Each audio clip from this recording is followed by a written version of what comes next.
விஜய் வந்து செம்ம டென்ஷன் ஆகி எல்லாரையும் போட்டு திட்டி விட்டுறாரு. இந்த மாதிரி எனக்கு துரோகம் பண்ணிட்டீங்களே, இதுக்கப்புறம் என் மூஞ்சிலே முடிக்காதீங்க அப்படின்னு சொல்லிட்டு விஜய் வந்து எல்லாருக்கிட்டையுமே தாத்தா அவங்க கேங் கிட்ட எல்லார்கிட்டையும் சொல்லிட்டு போயிடுறாரு. அடுத்து வந்து தாத்தா அழறாரு, எல்லாரும் சமாதானப்படுத்துறாங்க. அடுத்து வந்து விஜய் என்ன பண்ணுறாரு, காவேரி பார்க்கறதுக்காக போகிறாரு. இங்கே காவேரி வருவாங்கன்னு சொல்லிட்டு வெயிட் பண்ணிட்டு இருக்காரு. கொஞ்ச நேரத்திலேயே விஜய் வந்து பார்த்துட்ருக்காரு. பார்த்தா வந்து காவேரியும் அவங்க அம்மா சாரதா வராங்க. விஜய்க்கு அவ்வளோ சந்தோஷமாக இருக்குது. காவேரியை பார்த்துட்டு அப்படியே வந்து கண்ணு தண்ணியாக கொட்டுது. 5 வருஷம் கழிச்சு என் பொண்டாட்டி நான் பார்க்குறேன் அப்படின்னு சொல்லிட்டு அவ்வளோ சந்தோஷப்பட்டுட்டு இருக்காரு. அடுத்து காவேரி லக்கேஜ் எல்லாம் எடுத்துகிட்டு உள்ளே போகிறாங்க. அப்போ வந்து சாரதா வந்து இருடி ஒரு நிமிஷம் நீ உள்ளே போடி, நான் இதெல்லாம் எடுத்துகிட்டு வரேன்னு சொல்லிட்டு வெளியே வந்து எடுத்துகிட்டு வர பார்க்குறாங்க. அப்போ வந்து யாரோ நிற்கிற மாதிரி இருக்குது. சாரதா திரும்பி பார்க்குறாங்க. பார்த்தா விஜய் பார்த்து அதிர்ச்சி அடைகிறாங்க. மாப்பிள்ளை நீங்களா அப்படின்னு சொல்லிட்டு அப்படியே வந்து பார்த்துட்டே இருக்காங்க. உடனே வந்து காவேரி வந்து கதவை திறந்துட்டுருக்காங்க. சரி காவேரி நீ உள்ளே போய் இதெல்லாம் எடுத்து வச்சுட்டு வரேன் அப்படின்னு சொல்லிட்டு வெளியே வராங்க. உடனே வந்து எங்கே மாப்பிள்ளை மாதிரி இருந்துச்சு, ஒருவேளை கனவா அப்படின்னு சொல்லிட்டு எட்டி பார்க்குறாங்க. பார்த்தா வந்து நிற்கிறாரு விஜய். விஜய் பார்த்துட்டு அதிர்ச்சி அடைகிறாங்க. மாப்பிள்ளை நீங்களா, நீங்கள் எப்படி மாப்பிள்ளை உயிரோடு இருக்கீங்களா அப்படின்னு சொல்லிட்டு அழறாங்க. மாப்பிள்ளை நீங்கள் உண்மையிலேயே உயிரோடு தான் இருக்கீங்களா, நிஜமாவே வந்திருக்கீங்களா, நான் பார்க்குறதெல்லாம் கனவா அப்படின்றாங்க. இல்லை அத்தை நிஜம்தான், நான் விஜய் தான் வந்திருக்கேன் அத்தை அப்படின்னா அப்படியே அதிர்ச்சி அடைகிறாங்க. இப்போ தான் அத்தை எனக்கு எல்லா விஷயமும் தெரிஞ்சிச்சு. 5 விஷயமும் உங்களை பற்றி எந்த விஷயமும் எனக்கு தெரியாது. நீங்களும் என்னையும் பாப்பாவை விட்டுட்டு போனதால் உங்கள் மேலே கோவமாக இருந்தேன் அத்தை, அதுதான் உங்களை நான் பார்க்கவே வரல அப்படின்னோடனே இல்லைப்பா நான் ஏன்ப்பா விட்டுட்டு போகிறேன், வந்து உங்கள் பாட்டி தான் காலில் விடாத குறையாக வந்து கேட்டு எங்ககிட்ட குழந்தைய வாங்கிட்டாங்க. அதே மாதிரி நீங்களும் இந்த உலகத்தில் இல்லைன்னு எல்லாரும் போய் சொல்லிட்டாங்க. அதனால தான் நானும் காவேரி மட்டும்தான் இருக்கோம். இது வரைக்கும் காவேரிக்கு எந்த நினைவுமே வரல, அவகிட்ட நான் எதையுமே சொல்லலப்பா அப்படின்னோடனே எனக்கு எல்லாம் தெரியும் அத்தை, இப்போ தான் எனக்கு எல்லா விஷயமும் தெரிஞ்சுது. சாரி அத்தை, உங்களை வீட்டிலேருந்து அனுப்பிச்சிருக்காங்க, என்கிட்ட சொல்லாமல் எல்லாத்தையும் மறைச்சிருக்காங்க. இதுக்கு எல்லாத்துக்கும் காரணம் எங்கள் பாட்டியும் கூட இருந்தவங்க தான் அத்தை. சாரி அத்தை, எங்களை மன்னிச்சிடுங்கன்னோட பரவாயில்லப்பா, நீ உயிரோடு வந்தீங்களே எனக்கு அது போதும் தம்பி அப்படின்றாங்க. சரி குழந்தை எங்கப்பா அப்படின்னோடனே எனக்கு என் பேத்தியை பார்க்கணுன்னு ஆசையாக இருக்குது மாப்பிள்ளை, கூட்டிகிட்டு வந்து காட்ட முடியுமா அப்படின்றாங்க. சரிங்க அத்தை, கண்டிப்பாக கூட்டிகிட்டு வரேன்.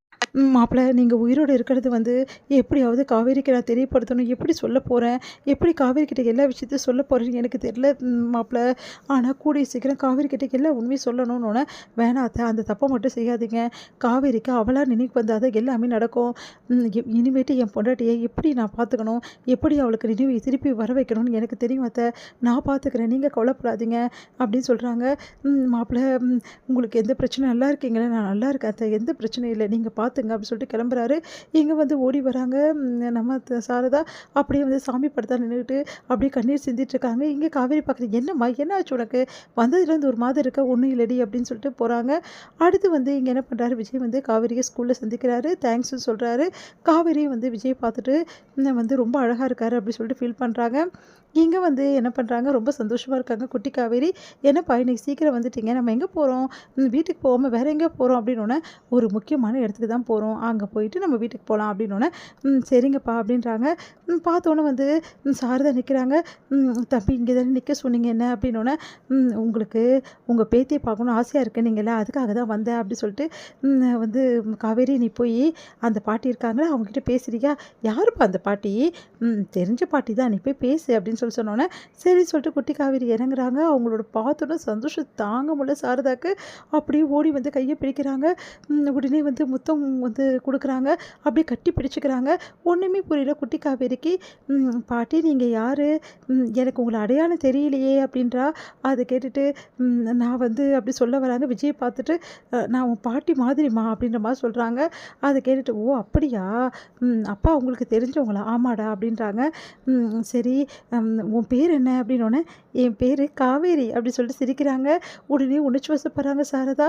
அப்படியே பார்க்குறாங்க. உடனே வந்து ஆமாம் அப்படின்ற மாதிரி விஜயும் வந்து கண் அசைக்கிறாரு. சந்தோஷம் தாங்க முடியல, அப்படியே கட்டிக்கிறாங்க. ஒரு குழந்தை வந்து அப்படியே வந்து தெய்வம் மாதிரி எனக்கு இருக்குது அப்படின்னு சொல்லிட்டு அப்படியே வந்து கட்டி பிடிச்சிக்கிறாங்க, முத்தம் கொடுக்குறாங்க. அந்த குழந்தைக்கு வந்து ஏதோ வாங்கிட்டு வந்து கொடுக்குறாங்க. உடனே அப்பா பார்க்குறா. வாங்கிக்கோ அப்படின்னு சொன்னோன்னே சரின்னு சொல்லிட்டு வாங்கிக்கிறா. இது என் கையாலே பண்ணது அப்படின்னு சொல்லிட்டு ஸ்வீட் வந்து கொடுத்து ஊட்டி விடுறாங்க.